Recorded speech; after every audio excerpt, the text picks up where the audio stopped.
First things first, Happy New Year's to you all. I hope everything started out great for you in this new year. And before I get into the video, I'd like to shout out Angela Da Silva and Trent Capetum. Thanks for the support. I really appreciate it. And for the other people that didn't get shoutouts that wanted one, I'll shout you out in future videos because I'll only be doing 2 shoutouts per video because I'm getting so many shoutout requests. Also, if you want to shout out in future videos, let me know in the comment section below. And in this video, I'm going to be giving you 3 reasons why the Toronto Raptors should trade for Bradley Beal. And if you are new to my channel and not subscribed, make sure to subscribe because I drop basketball videos and I cover different topics of the NBA. And don't forget to hit the notification button to get notified whenever I drop a video if you haven't already. And like I always say, once again, it's Third Ivy 195 coming at you with another video. Stay tuned.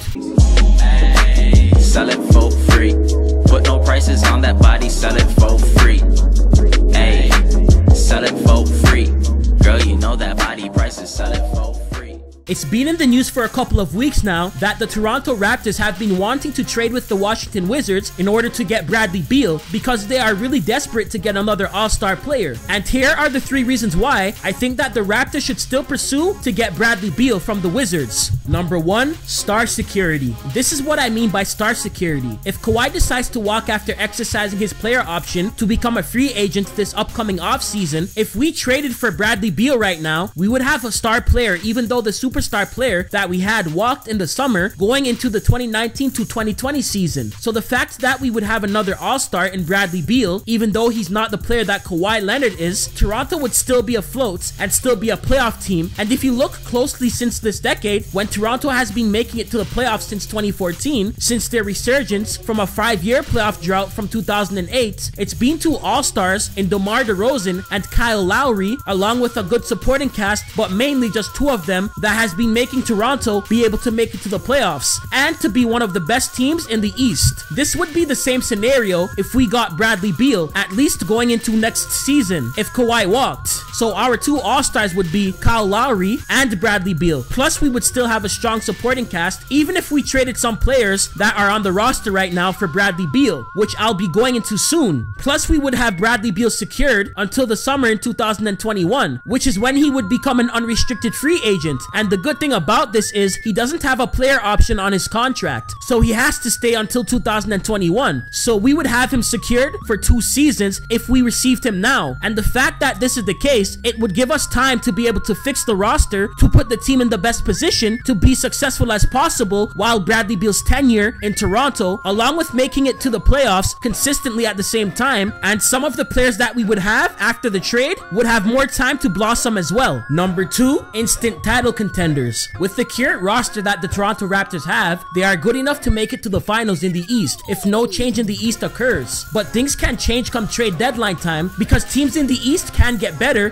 which is why Toronto needs to pursue this trade or to make a move as soon as possible because no one should expect things to be the way it is now post trade deadline. If you take a look at every championship team this decade, you'll notice that each team that won a championship had 3 all-stars or more on them. For example, the Lakers had 3 all-stars in Kobe, Pau Gasol, and Meta World Peace, formerly known as Ron Artest, back in 2010. The Dallas Mavericks had 5 all-stars in Caron Butler, even though he didn't play in the 2011 playoffs due to injury. Also, Jason Kidd, Sean Marion, Dirk Nowitzki, and Peja Stojakovic back in 2011. The Miami Heat had 4 all-stars, with the big 3 of Wade, Bosh, and LeBron, including Juwan Howard, even though Juwan Howard barely played due to old age, back in 2012. And in 2013, it was the same scenario because they repeated in 2013 with basically the same roster with minor changes, adding 2 all-stars in Rashard Lewis and Ray Allen and more. The San Antonio Spurs had 3 all-stars in Tim Duncan, Manu Ginobili, and Tony Parker back in 2014. Kawhi wasn't an all-star yet in his career at that time. The Golden State Warriors had 4 all-stars in Stephen Curry, Andre Iguodala, David Lee, and Klay Thompson back in 2015. Draymond wasn't an all-star yet in his career at that time either. The Cleveland Cavaliers had 4 all-stars in LeBron, Kevin Love, Kyrie, and Mo Williams back in 2016. And after 2016, we already know how much more stacked the Warriors became when Durant decided to go there, and they won back-to-back championships in 2017 and last year. The team had over 5 all-stars. The pictures can speak for themselves. I don't even have to explain anything, but that's my point. If the Raptors pull this off, there would be 3 all-stars all-stars on the team in Kawhi, Lowry, and Bradley Beal, which in my opinion would make the Raptors instant title contenders, not just a team that can make it to the finals. Literally serious title contenders, not what Cleveland was last year, a team that just made it to the finals to get swept, or like back in 2017, get gentlemen swept. I feel like if the Bradley Beal trade goes down, the Raptors can push the Golden State Warriors to 6 or 7 games in the finals if they make it there. If the Raptors make it out of the East to advance to the NBA Finals, this would be the first time in franchise history that they would make it to the finals, and in today's NBA, you can only go so far just having 2 All-Stars on one team. You literally need 3 All-Stars or more to become a title contender or to win a championship,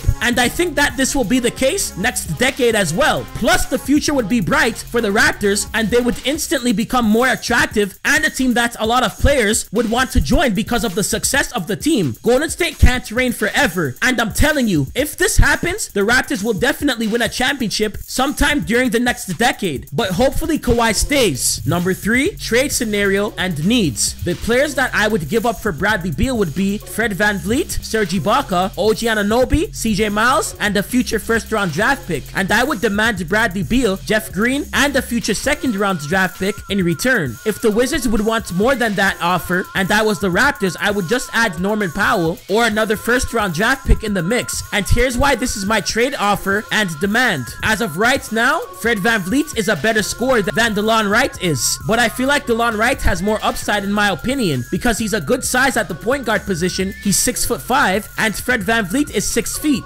and DeLon is a better defender than Fred VanVleet is, and DeLon is the 3rd string point guard. Fred VanVleet being traded would give DeLon more of an opportunity to get more minutes and to showcase what he has at the point guard position. And the Toronto Raptors have a good development team, so over time DeLon will definitely get better offensively if he puts in the work, and DeLon would be the perfect backup point guard to Kyle Lowry. The Wizards would be getting a young guard with a lot of experience, especially in the playoffs, in Fred VanVleet. If we give up Serge Ibaka, I do agree that we would be giving up rim protection and a player that's really good offensively that can shoot the 3 and knock down the mid-range shot, and he can play both the power forward and center position, which would benefit the Wizards, and I think it's the player that they need as well. But if we get Jeff Green in return, we are getting a guy that can play both the small forward and power forward position. Plus, we would make up for what we miss offensively in Serge Ibaka and Jeff Green along with Bradley Beal. Plus, he's an experienced veteran with playoff experience, and he can knock down shots from the 3 and mid-range and to get to the basket. His penetration game is better than Ibaka's. I do admit he's not the defender that Serge Ibaka is though, but losing Ibaka as a defender wouldn't affect us that much because we would still be a solid team defensively because Bradley Beal is one of the best perimeter defenders in the NBA, and same thing with Danny Green and Kawhi Leonard, and that's where most teams are dominating from in today's NBA anyways, from the perimeter. Guys don't drive to the basket that often like they did in the 90s or the early 2000s. Plus, Jeff Green would be the perfect backup to Kawhi at the small forward position or to Pascal Siakam at the power forward position because the Raptors are guaranteed a good amount of points coming from Jeff Green off the bench. With OG Anunoby, the Wizards would be getting a young player with a bright future that can potentially be one of the best small forwards in the league in the future. Plus, OG has a lot of experience, especially in the playoffs as well. And picture what he can do with getting more opportunity to play more minutes. Even Kevin Durant knows how good OG can be in the future. With CJ Miles, you are getting a guy that's a veteran that can teach the young guys, and he can shoot the 3 even though he's slumping right now, and he has decent defense. And the future first round pick or picks can potentially be really good. Who knows what the future holds? Or if we give up Norman Powell instead of the picks, the Wizards would get another young player that's really good even though he's inconsistent at times, that has a lot of experience, especially in the playoffs, and he's our 2nd string shooting guard. But the fact that we got Patrick McCaw is a good pickup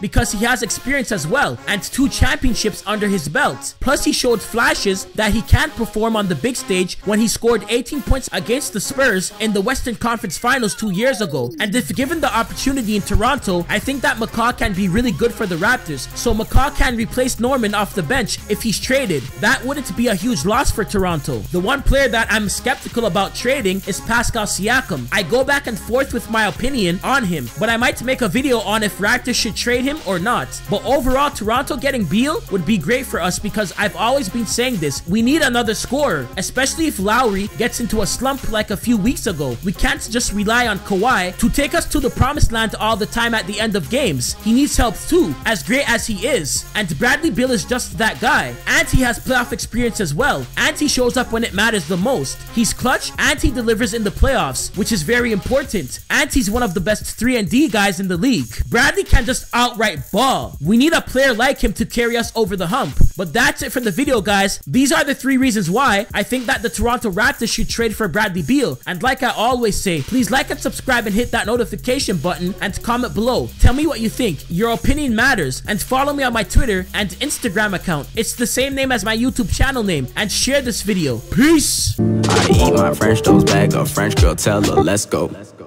Watch me explode like I'm Mentos mixed with that coke. Moving like a groupie, so I back up pronto. Though you a baddie, I'm gon' split my Uber, go get you a taxi.